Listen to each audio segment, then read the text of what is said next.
Good evening to all students. Navodaya institute of secondary studies में आपका स्वागत है।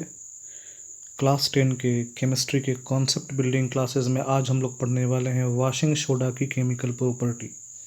इसके पहले हमने एक वीडियो अपलोड किया था वॉशिंग सोडा के बैकग्राउंड कॉन्सेप्ट और उसके फॉर्मेशन के बारे में। अगर आपने उसको नहीं देखा है तो जाके उसको एक बार देख लीजिए। उसको देखने के बाद इस वीडियो को देखिए तो आप जाके बेटर समझ पाएंगे इस कॉन्सेप्ट को। यहाँ हम लोग वॉशिंग सोडा की 3 इम्पॉर्टेंट प्रॉपर्टीज़ को जानेंगे जो कि बहुत ही इम्पॉर्टेंट प्रॉपर्टी है। सबसे पहला जो प्रॉपर्टी है इफ्लोरेंस प्रॉपर्टी है। इफ्लोरेंस प्रॉपर्टी बेसिकली मैं आपको समझाता हूँ। जब किसी केमिकल कंपाउंड से उसका वाटर कंटेंट लूज कर जाता है और वो शाइनी वाइट पाउडर बन जाता है, such kind of things are known as efflorescence property. यहाँ आप देख सकते हैं it is known the shining property to form white powder. जब कोई क्रिस्टलाइज्ड कंपाउंड वाटर को लूज करके शाइन करने लगता है, वाइट पाउडरी सब्सटेंस बन जाता है, उसको उसकी इफ्लोरेंस प्रॉपर्टी बोलते हैं। इफ्लोरेंस प्रॉपर्टी। तो वॉशिंग सोडा के साथ भी ऐसा होता है। वॉशिंग सोडा को जब आप खुले में छोड़ देंगे तो वो अपना 9 मॉलिक्यूल ऑफ वाटर को लूज कर देगा और वो बन जाएगा एनहाइड्रस फॉर्म। जनरली वो एक ऐसा वॉशिंग सोडा का फॉर्म लेगा जिसको बोलते हैं sodium carbonate monohydrate. Sodium carbonate monohydrate बोलते हैं। मोनो मतलब एक, आपने कार्बन मोनोऑक्साइड पढ़ा होगा, CO, carbon dioxide CO2। In the similar manner sodium carbonate monohydrate. Monohydrate का मतलब सोडियम कार्बोनेट में जब एक वाटर का क्रिस्टलाइज्ड मॉलिक्यूल हो। जब सोडियम कार्बोनेट में वाटर का एक क्रिस्टलाइज्ड मॉलिक्यूल होता है तो उसको बोलते हैं सोडियम कार्बोनेट मोनोहाइड्रेट। तो जब भी आप वॉशिंग सोडा को खुले में छोड़ देंगे, वॉशिंग सोडा यानी आप जो भी वॉशिंग डिटर्जेंट पाउडर यूज़ करते हैं, आप उसको खुले में छोड़ दीजिएगा तो देखिएगा चिपचिपा हो जाता है, थोड़ा सा वाटर कंटेंट को लूज़ कर देता है, वो ख़राब हो जाता है। तो जब भी आप वॉशिंग पाउडर को खुले में छोड़ देंगे तो उसका 9 वाटर मॉलिक्यूल क्या होगा, उससे अलग हो जाएगा, एयर में रिलीज़ कर जाएगा। इसी को बोलते हैं इफ्लोरेंस प्रॉपर्टी और वाइट पाउडर सब्सटेंस बन जाता है। तो यहाँ आपको दिख रहा होगा एक रिएक्शन है Na2CO3 इंटू 10H2O। जब आप उसको एयर में हीट करेंगे तो Na2CO3 इंटू 10H2O की जगह Na2CO3 इंटू H2O एक लिक्विडी फॉर्म हो जाता है और 9H2O वाटर मॉलिक्यूल एवापोरेट कर जाता है, उड़ जाता है। तो ये Na2CO3 इंटू H2O जो है ये है क्रिस्टलाइज्ड फॉर्म। इसी को बोलते हैं sodium carbonate monohydrate. Sodium carbonate monohydrate. इसके पहले वाले वीडियो में मैंने आपको समझाया था कि सोडियम कार्बोनेट का 2 फॉर्म होता है। एक होता है एनहाइड्रस फॉर्म जिसमें कोई वाटर मॉलिक्यूल नहीं होता है, एक होता है हाइड्रेटेड फॉर्म जिसमें वाटर मॉलिक्यूल क्रिस्टलाइज फॉर्म में होता है। तो जब भी आप सोडियम कार्बोनेट डेकाहाइड्रेट यानी वॉशिंग सोडा को खुले में छोड़ देंगे तो उसका 9 वाटर मॉलिक्यूल लूज कर जाता है और वो जो है सोडियम कार्बोनेट मोनोहाइड्रेट बन जाता है जिसमें एक वाटर मॉलिक्यूल होता है और वाइट पाउडरी सब्सटेंस वो बन जाता है और इसी को आप बोलते हैं इफ्लोरेंस प्रॉपर्टी। सेकंड प्रॉपर्टी है एनहाइड्रस प्रॉपर्टी स्टूडेंट्स, जिसकी मैं आपको बात कर रहा था। जब हम किसी भी क्रिस्टलाइज्ड कंपाउंड को हीट करते हैं तो उसका जो वाटरी मॉलिक्यूल है, वाटर कंटेंट है, वो उससे बाहर निकल जाता है।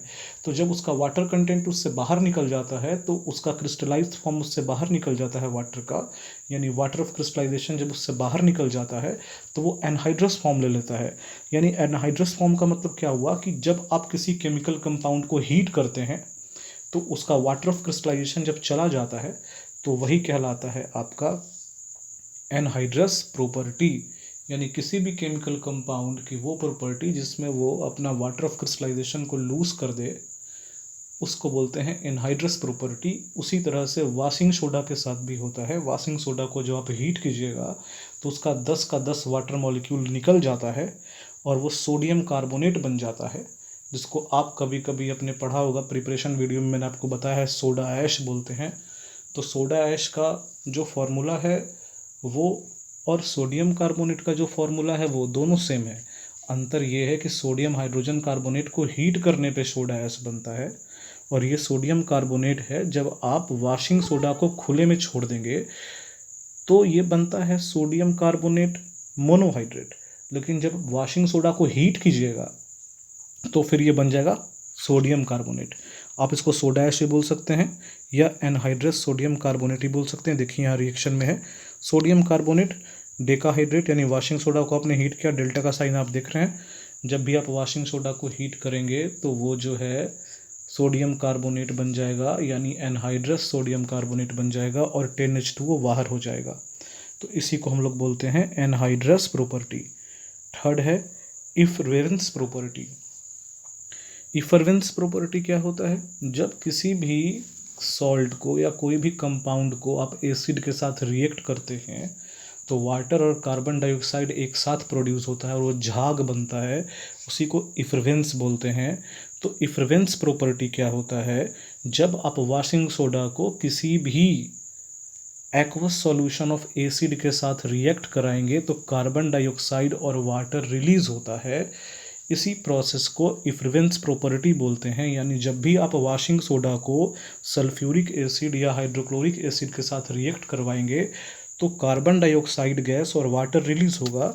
इसी को हम लोग बोलते हैं इफरवेंस प्रॉपर्टी। यहाँ आप देख सकते हैं सोडियम कार्बोनेट को जब आप हाइड्रोक्लोरिक एसिड एक्वस सॉल्यूशन, यहाँ आप देख सकते हैं AQ है, यानी सोडियम कार्बोनेट को जब आप हाइड्रोक्लोरिक एसिड जो कि एक्वस फॉर्म में होता है उसके साथ जब आप रिएक्ट करवाइएगा तो सोडियम क्लोराइड यानी नमक बनेगा, वाटर और कार्बन डाइऑक्साइड गैस रिलीज होगा। तो वाटर और कार्बन डाइऑक्साइड का एक साथ बनने से झाग बनता है, इसी को इफरवेंस बोलते हैं। यानी कहने का मतलब ये हुआ कि वॉशिंग सोडा के अंदर इफरवेंस प्रॉपर्टी होता है। जब भी आप उसको पानी में या एसिड में मिलाइएगा तो झाग बनेगा। तो ये जो झाग बनना होता है date is called effervescence property. यानी वॉशिंग सोडा को किसी भी एसिड के साथ रिएक्ट कराने पे, हाइड्रोक्लोरिक एसिड हो या सल्फ्यूरिक एसिड हो, उसके साथ आप रिएक्ट करवाइएगा तो सोडियम, चूँकि ऑलरेडी सोडियम कार्बोनेट है तो सोडियम क्लोराइड वो सॉल्ट बनेगा। जब आप हाइड्रोक्लोरिक एसिड के साथ रिएक्ट कराएंगे, सल्फ्यूरिक एसिड के साथ रिएक्ट करेंगे तो क्या बनेगा? जब वॉशिंग सोडा को आप रिएक्ट करवाएंगे सल्फ्यूरिक एसिड के साथ में, या आप कह सकते हैं सोडियम कार्बोनेट को आप रिएक्ट करवाइएगा सल्फ्यूरिक एसिड के साथ में, तो सोडियम सल्फेट बनेगा। तो जब हाइड्रोक्लोरिक एसिड के साथ रिएक्ट करेंगे, जब हाइड्रोक्लोरिक एसिड के साथ रिएक्ट होगा तो सोडियम क्लोराइड बनेगा जो कि एक सॉल्ट है, और सल्फ्यूरिक एसिड के साथ रिएक्ट करेगा तो सोडियम सल्फेट बनेगा जो कि एक सॉल्ट है। लेकिन हमको फोकस करना है इफरवेंस के ऊपर। इफरवेंस का मतलब formation of water and carbon dioxide. तो दोनों ही केस में जब सोडियम कार्बोनेट सल्फ्यूरिक एसिड के साथ रिएक्ट करेगा और जब सोडियम कार्बोनेट हाइड्रोक्लोरिक एसिड के साथ रिएक्ट करेगा, दोनों ही केस में कार्बन डाइऑक्साइड और वाटर दोनों रिलीज होगा। इसी को बोलते हैं इफरवेंस प्रॉपर्टी। फिर से एक बार हम लोग वीडियो को समअप करें तो हम लोग 3 केमिकल प्रॉपर्टी पढ़ेंगे वॉशिंग सोडा का। सबसे पहला इफ्लोरेंस प्रॉपर्टी, जिसमें हम लोग देखते हैं कि वॉशिंग सोडा को खुले में छोड़ देंगे तो 9 वाटर मॉलिक्यूल लूज कर जाएगा तो सोडियम कार्बोनेट मोनोहाइड्रेट बनेगा। दूसरे केस में हमने पाया एनहाइड्रस प्रॉपर्टी, यानी जब आप वॉशिंग सोडा को हीट करेंगे तो पूरा का पूरा वॉशिंग सोडा का जो क्रिस्टलाइजेशन ऑफ वाटर मॉलिक्यूल है 10 वो सब निकल जाएगा। यानी Na2CO3 इंटू 10H2O को जब हीट करेंगे तो Na2CO3 प्लस 10H2O बन जाएगा। और तीसरी प्रॉपर्टी आपने पढ़ी केमिकल का property, that is called effervescence property.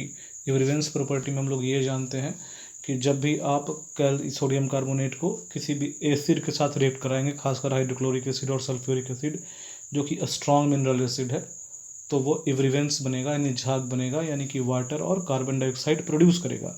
यानी कि जब आप सोडियम कार्बोनेट को रिएक्ट कराएंगे सल्फ्यूरिक एसिड के साथ तो सोडियम सल्फेट के साथ साथ वाटर और कार्बन डाइऑक्साइड गैस बनेगा, और हाइड्रोक्लोरिक एसिड के साथ तो सोडियम क्लोराइड और वाटर और कार्बन डाइऑक्साइड गैस बनेगा। तो ये 3 केमिकल प्रॉपर्टी है। इससे क्वेश्चंस आपके पूछे जाते हैं CBSE में। स्पेशली आपका जो एनहाइड्रस प्रॉपर्टी है आपसे पूछा जा सकता है what will happen when washing soda is heated, यहाँ से क्वेश्चन आ सकता है। What will happen when washing soda is left in air, ये दोनों रिएक्शन काफ़ी इंपॉर्टेंट है, आप इसको माइंड में रखेंगे। सो स्टूडेंट्स, नेक्स्ट वीडियो में हम लोग general property of washing soda and uses of washing soda पढ़ेंगे।